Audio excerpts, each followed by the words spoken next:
تمہاری منزل یہ نہیں ہے کہ ڈگری مل جائے اور جاب مل جائے، یہ بہت چھوٹے درجے کی چیز ہے۔ میری، تمہارے وی سی صاحب کی، تم بچیوں کی، بچوں کی ایک ہی منزل ہے کہ یا اللہ تو راضی ہو جا۔ اللہ تجھے مرنے سے پہلے پہلے حاصل کرنا ہے، ڈھونڈنا ہے، پا لینا ہے، راضی کر کے مرنا ہے۔ لیتک تحلو والایام مریرۃ ولیتک ترضی والانام غضاب ولیت الذی بینی وبینک عامر وبینی وبین العالمین خراب ولیت الشراب من ودادک صافیا وشربی من ماء المعین السراب فاذا صح منک الود فالکل حین وکل الذی فوق التراب التراب۔ اللہ کو پاتے ہوئے جو سودا کرنا پڑے کر جاؤ۔ عبداللہ بن حذیفہ کو رومیوں نے پکڑ لیا، صحابی ہیں، ان کو آگ میں ڈالنے لگے تو وہ رو پڑے، تو لوگوں نے رومی بادشاہ سے کہا کہ یہ رو پڑا ہے، ڈر گیا ہے، ان کا لے آؤ، میرے پاس لے آؤ۔ ان کو واپس لائے تو رومن بادشاہ نے پوچھا کیوں روئے ہو، موت سے ڈر گئے ہو؟ کہنے لگے موت تو ہمارے لیے سب سے بڑا تحفہ ہوتا ہے، میں اپنی بے بسی پہ رویا ہوں۔ کہ کیا بے بسی ہے؟ کہ بے بسی یہ ہے کہ ایک جان ہے آگ میں گرتے ہی جل کے راکھ ہو جائے گی، کاش میرے جسم پر جتنے بال ہیں اتنی میری پاس جانیں ہوتی اور میں ایک ایک جان کو اللہ کے نام پہ قربان کرتا۔ آج مرنے کا مزہ نہیں آ رہا، اس پہ رویا ہوں۔ تو بادشاہ اتنا حیران ہوا، اس نے کہا تو میرا ماتھا چوم دے اور میں تمہیں آزاد کرتا ہوں۔ تو اس کا ماتھا چوما، انہوں نے چھوڑ دیا۔ 2000 سال پیچھے چلے جائیں، فرعون دنیا کا واحد انسان ہے جس نے کہا انا ربکم الاعلی، میں سب سے بڑا رب ہوں، اور اپنے آپ کے رب ہونے کا دعویٰ انسانوں میں صرف فرعون کا ہے۔ اس کی باندی مسلمان ہو گئی، موسیٰ علیہ السلام کا کلمہ پڑھ لیا، ایمان چھپتا نہیں، وہ پتہ چل گیا۔ فرعون نے اس کو پکڑوایا، اس کی 2 بچیاں، ایک دودھ پیتی ایک ساتھ چلتی، اور اس نے اپنے دربار میں کڑاہ میں تیل ڈلوایا، نیچے آگ لگوائی، تیل ابلنے لگا۔ جب وہ پوری طاقت سے ابلنے لگا تو اس نے فرعون نے اس عورت سے، اس باندی سے کہا یہ آگ تیرے سامنے ہے، جلتا ہوا تیل، موسیٰ کے رب کو مانے گی تو پہلے تیری بچیوں کو جلاؤں گا پھر تجھے جلاؤں گا، اور اگر مجھے رب مانے گی تو تیرے گھر کو سونے چاندی سے بنا دوں گا، تیرے گھر کو سونے چاندی سے بھر دوں گا۔ اللہ کا پا لینا یہ میری آپ سب کی معراج ہے، اور اللہ کو کھو دینا میرے آپ سب کے لیے ہلاکت اور تباہی ہے۔ سنو اس نے کیا کہا؟ اللہ نے اپنی محبت کو ماں سے تشبیہ دی ہے، باپ سے نہیں دی، اور چھوٹا بچہ زیادہ ممتا کو لیتا ہے۔ وہ کہنے لگی فرعون یہ تو میری 2 ہیں، میری 100 ہوتی تو اللہ کے نام پہ آج میں قربان کر دیتی۔ فَقْضِ مَا أَنْتَ قَاضٍ، کر جو تجھے کرنا ہے۔ تو پاگل ہو گیا، غصے میں کہنے لگا اس کی بڑی بیٹی کو ڈال دو۔ تو انہوں نے اس کو یوں ٹانگوں سے پکڑا اور وہ چیختی چلاتی ہوئی تھی۔ ماں کا ایک بول اس کی جان بچا سکتا تھا، اور پھر گھر جا کے توبہ کر لیتی اور کہتی یا اللہ مجھے معاف کر دے، میں نے کلمہ کفر کہا۔ اس کو ٹانگوں سے پکڑا ہوا ہے، اس کے ہاتھ نیچے جھول رہے ہیں، اور وہ اماں بھی کہہ رہی کہ مجھے بچا لو۔ ماں نے اپنی آنکھوں سے بچی کو تیل میں یوں ڈوبتے دیکھا، اور پھر وہ ابھری جیسے مچھلی تلنے کے لیے، جیسے مچھلی تلی جاتی تو باہر آ جاتی، اوپر آ جاتی، تو وہ ایسے بلبلے اٹھ رہے تھے۔ وہ ایک ہی لمحے میں اس کی تو جان گئی، ایک آنسو کا قطرہ اس نے نہیں نکلنے دیا اپنی آنکھوں سے، اور اپنے دل کو جب مضبوط کیا تو میرے رب کی غیرت، میرے رب کی رحمت محبت حرکت میں آئی۔ اللہ نے ماں کی آنکھوں سے پردہ ہٹا دیا، اور ماں نے اپنی بیٹی کی روح کو نکلتے دیکھا، اور وہ کہہ رہی ہے اصبری یا ام فإن لک من الأجر کذا وکذا۔ ماں جی ڈرنا نہیں، صبر کرو، جنت تیار ہے، جنت تیار ہے۔ اور شروع معصوم بچی کو تو پتہ بھی نہیں تھا کہ کیا ہونے والا ہے، اس کو پکڑ کے یوں ڈالا، اس کی تو آہ بھی نہ نکلی، اور وہ مچھلی کی طرح تلی گئی۔ اب پھر ماں کا کلیجہ پھٹا، اللہ نے پھر آنکھوں سے پردہ ہٹایا، اور انہیں اپنی بچی کی روح کو نکلتے دیکھا، اور وہ کہہ رہی ہے اسبری یا فإن لک من الاجر کذا و کذا، ماں جی تھوڑی دیر کا صبر، جنت تیار ہے، جنت تیار ہے، جنت تیار ہے۔ اللہ کو پایا سب کچھ پایا، اللہ کو کھو دیا سب کچھ کھو دیا۔ جب اس کو پکڑ کے لے جانے لگے، اس نے فرعون کو دیکھا، فرعون اس کی آنکھوں میں آنکھیں نہیں ڈال سکا، نظریں نیچے ہو گئی اس کی۔ کہنے لگی میری ایک بات مانو گے، میری ایک خواہش پوری کرو گے؟ فرعون نے پوچھا کیا؟ کہ جب میں بھی جل جاؤں تو میری اور میری بچیوں کی ہڈیوں کو اکٹھے دفن کرنا، باہر پھینک نہ دینا، دفنا دینا۔ فرعون نے کہا تمہاری یہ خواہش پوری کی جائے۔ انہوں نے کہا پیچھے ہٹ جاؤ، میں نے اللہ کو جان دینی ہے، مجھے دھکا دینے کی ضرورت نہیں ہے، میں اپنے اللہ سے ملنے جا رہا ہوں۔ سبحان اللہ، جب اللہ مطلوب ہوتا ہے تو موت محبوب بن جاتی، جب اللہ کی نافرمانی ہوتی ہے تو موت سے نفرت ہو جاتی ہے، مرنا عذاب نظر آتا ہے۔ وہ چھلانگ مار گئی، اللہ اکبر کا نعرہ لگاتی ہوئی، ہڈیاں ادھڑ گئیں، گوشت ادھڑ گیا، ہڈیاں باقی رہ گئیں۔ فرعون نے کہا ایک ہی جگہ ڈال دو، سب کو دفن کر دو۔ دفن 2000 سال کے بعد، بچوں بچیوں 2000 سال کے بعد، موسیٰ علیہ السلام کے 2000 سال کے بعد جناب رسول اللہ صلی اللہ علیہ وسلم دنیا میں تشریف لائے۔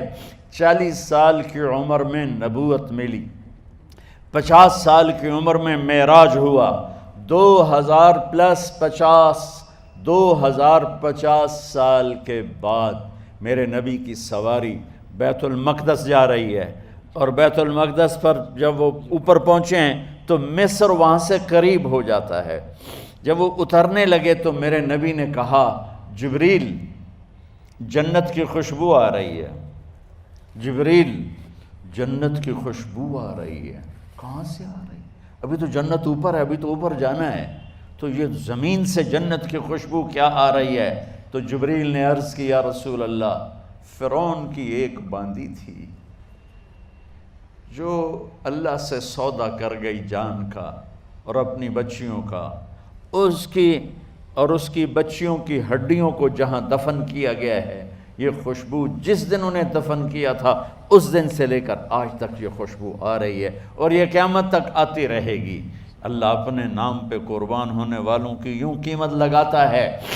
پہلے اپنی منزل طے کرو، پہلے اپنی منزل طے کرو، پہلے اپنی منزل طے کرو کہ مجھے اپنی زندگی کی سے لینا کیا ہے۔ مجھے اللہ کو پانا ہے، مجھے اللہ کو پانا ہے۔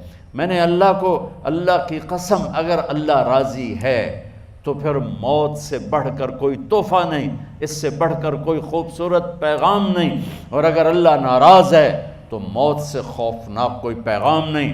عمر بن عبدالعزیز 3 بر اعظم پر حکومت کی۔ عمر بن عبدالعزیز، بنو امیہ، مروان 9 مہینے حکومت کی، اس کا بیٹا عبد الملک بن مروان 21 برس حکومت کی، اس کا بیٹا ولید 10 سال حکومت کی، اس کا بیٹا سلیمان 2.5 سال حکومت کی۔ اسی تخت پر بیٹھے عمر بن عبدالعزیز۔ پہلے چاروں نے اللہ کے شریعت کو قربان کیا حکومت کے لیے۔ عمر بن عبدالعزیز نے اپنے آپ کو قربان کیا اللہ کے لیے، حکومت کو پاؤں کے تلے رکھا اور اللہ کی رضا کو سامنے رکھا۔ ان کو زہر دیا گیا۔ جب ان کی موت کا وقت قریب آیا تو انہوں نے رجا بن حیوہ کو بلایا۔ سننے والی بات ہے بچوں، ان سے فرمانے لگے سنو، میں نے 3 بادشاہوں کو قبر میں اتارا۔ اب بچیاں تو قبرستان جاتی نہیں، ہم تو اپنے ہاتھوں سے قبر میں اتارتے ہیں، اور اوپر مٹی ڈالتے ہیں، اور اوپر اینٹیں ڈالتے ہیں، اور پھر منو مٹی میں دبا کے واپس آتے ہیں۔ یہ منظر آپ بچیوں کے تو دیکھنے کا بھی نہیں ہے۔ وہ کہنے لگے میں نے 3 بادشاہوں کو مٹی میں ڈالا، لیکن ان کے کفن کی گرہ کو جب کھول کے دیکھا تو ان کے چہرے قبلے سے ہٹ چکے تھے اور رنگ ان کے کالے پڑ چکے تھے۔ ولید بن عبد الملک، سلیمان بن عبد الملک، عبد الملک بن مروان، عبد الملک باپ ولید بیٹا، سلیمان بیٹا، یہ تینوں کا ان کے چہرے کالے ہو گئے تھے اور ان کا قبلے سے منہ پھر گیا تھا۔ اب میں مرنے لگا ہوں، مجھے پہلے ضرور چیک کرنا کہ میرا اللہ میرے ساتھ کیا کرتا ہے۔ پہلے تینوں کی ظلم کی حکومت تھی، ان کے چہرے قبلے سے کیوں ہٹ گئے؟ آپ کو عجب بات بتاؤں، ولید بن عبد الملک روزانہ تہجد میں کھڑے ہو کے 10 سپارے پڑھتا تھا، 10 سپاروں کی تلاوت تہجد میں کرتا تھا کھڑے ہو کے، اور قبلے سے چہرہ ہٹ گیا۔ سلیمان بن عبد الملک تہجد گزار، چہرہ قبلے سے ہٹ گیا، ظلم کیا، ظلم کیا، ظلم کیا، خون کو پانی بنا دیا، حکومت پر شریعت کو قربان کیا، رشتے ناتوں کو قربان کیا۔ اللہ نے قبلے سے چہرے، نمازیں منہ پہ مار دی، روزے منہ پہ مار دیے، حج زکاتیں منہ پہ مار دی، تہجد ان کے منہ پہ مار دی، اور ان کے چہروں کو قبلے سے ہٹا دیا اور رنگ کالے کر دیے۔ عمر بن عبدالعزیز نے اسی سلطنت کو عدل سے بھر دیا، اسی سلطنت کو عدل سے بھر دیا۔ کیسی سلطنت کی؟